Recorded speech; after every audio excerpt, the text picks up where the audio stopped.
Hürmetli bu çövelçenlerini yetişkenlerini bakalasa şimdi yirik-yiriklerini alıp taza eşikке matchnik hesabında ötürüp turpmiz. Bular endi urug'ga kiradi.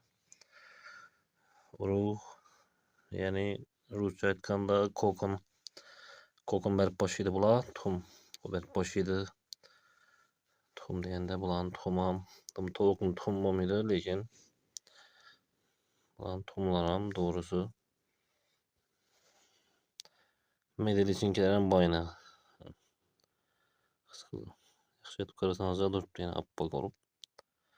Buni hech zarari yo'q. Shundacha bu kam vaqtida bir gechga olib chiqqan tuxumlarning ichidan chiqadi.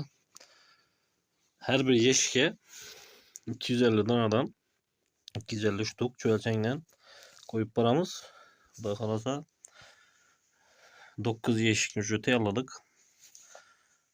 Torf bilan qorilgan go'ng. Bunini endi yuzib boramiz asosan. Videoni limuzin bo'lib ketmasligi uchun qisqacha harakat qildim.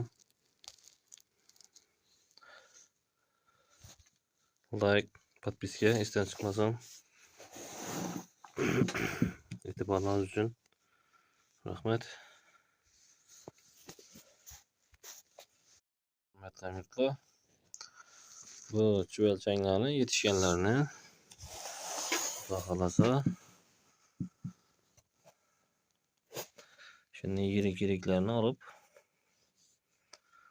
taza eşikke matchnik hesabında ötürüp turpmiz. Bular endi urug'ga kiradi.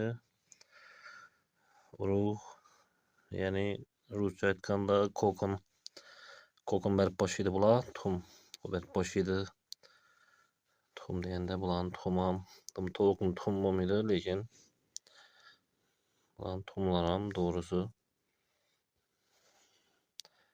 medelichinkalar ham boyna. Yaxshi etib qarasangiz turibdi yana oppoq bo'lib. Buni hech zarari yo'q. Shundacha bu kam vaqtida bir gechga olib chiqqan tuxumlarning ichidan chiqadi. Har bir yeshikka 250 donadan 250 shtuk cho'lchangdan qo'yib boramiz. Xudo xolasa 9 yeshikni shu tayyorladik. Torf bilan qorilgan go'ng.